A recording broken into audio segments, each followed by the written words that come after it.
Before I get into some of the other things I'm going to be talking about on my channel regarding like astral entities, gods, goddesses, fae, ancestral, angelic, demonic, you get the gist.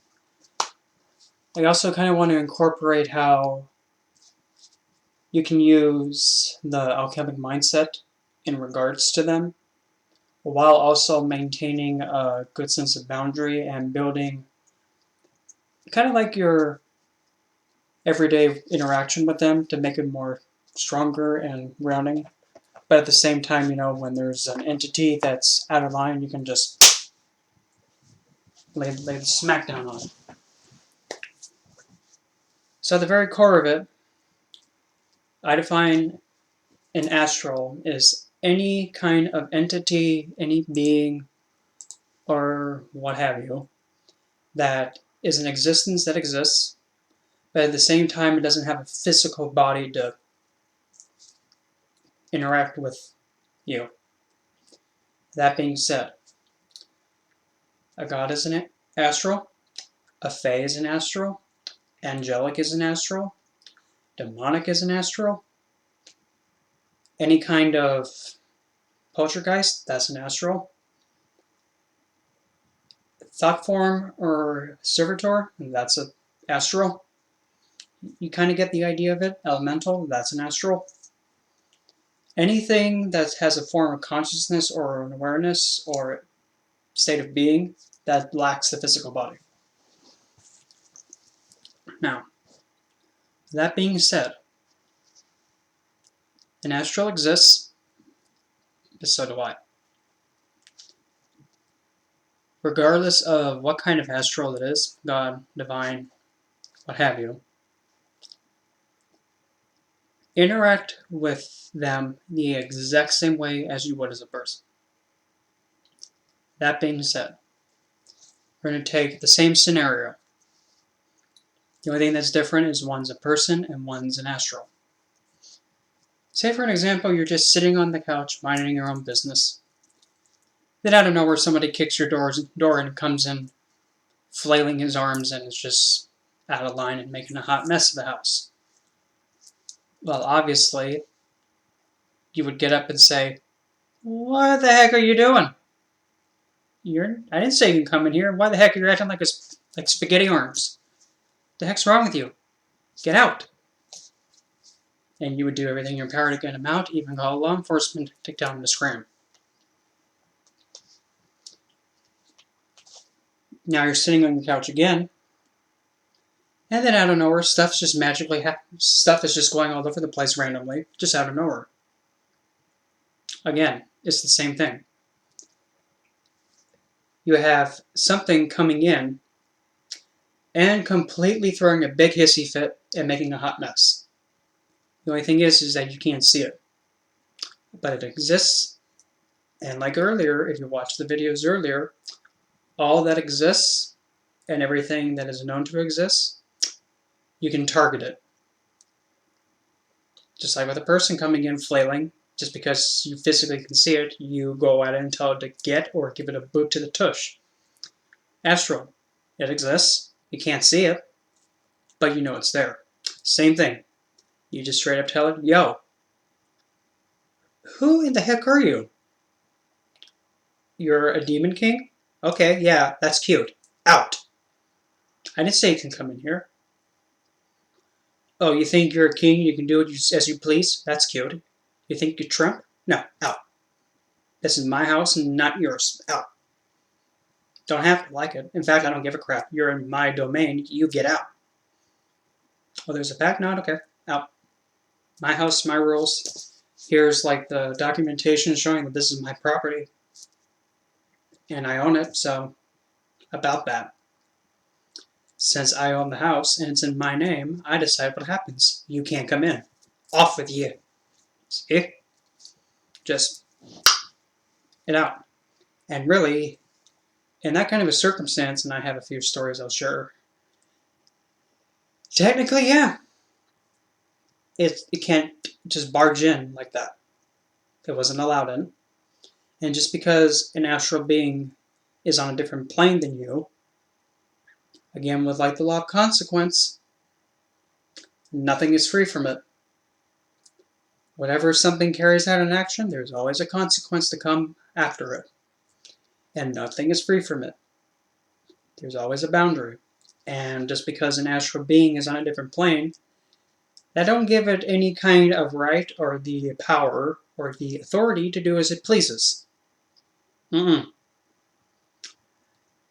title is a title, and a status is a status. Okay, you have this title in like whatever thing it was given, in a legion or whatever. That's cute. But that doesn't give you the right to be inconsiderate and rude. This isn't like, well, I have a crown, I do as I please. No. In fact, just saying, if you're supposed to be this figure with this status, why aren't you acting like it? Because, I mean, I don't know about you, but if I was a king, I would kind of give off the impression that, hey, I have this title and status, I know how to handle this responsibility, and I know how to behave. I'm just saying. But you got to keep in mind, though, there are trickster entities that do that, and they pose as an entity. That happens quite frequently. You have to keep that in mind. Kind of like what I've talked about with True Lilith, and Construct Lilith. Those constructs are trickster spirits.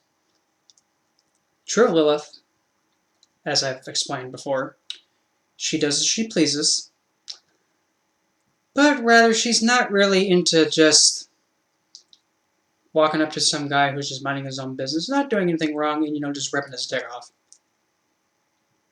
No, she's not into that. Because really, to her, she's like, well, why am I going to take away his fun time if he hasn't even done anything to me? He's not Adam. That's just a prime example. So nothing on the astral side has the right to come into your home or into your being or your dwelling and do whatever the heck it wants to do. Doesn't matter who, what, and what its status is. It can't just waltz in. But now when it comes to something that's like pact-wise, I'll get into that in another video. You have to be using the alchemic mindset to bamboozle your way out of it. And I have some stories to even use that too. You have to understand the alchemic mindset. You have to. Because if you don't,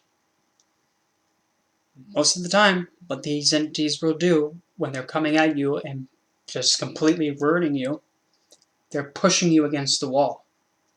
If you're not smart enough, and if you're not witty enough, and if you can't outplay it, you're stuck with it.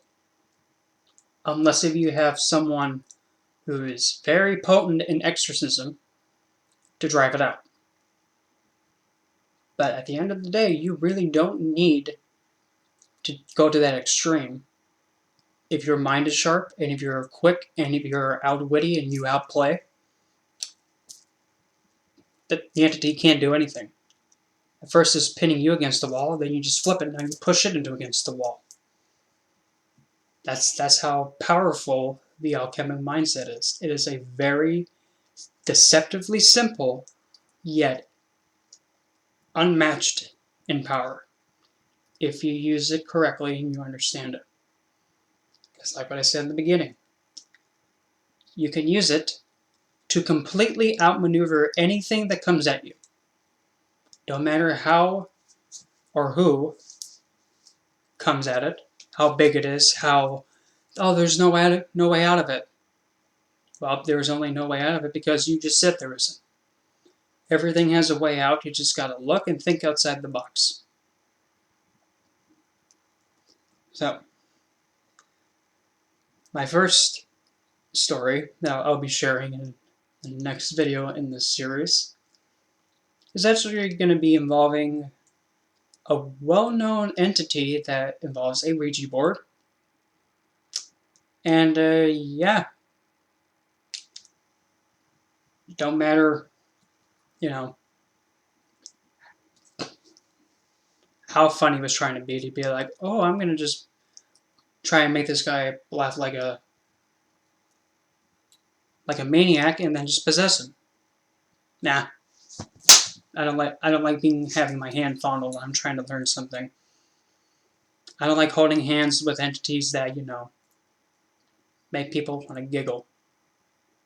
You ain't tingling my hand, honey.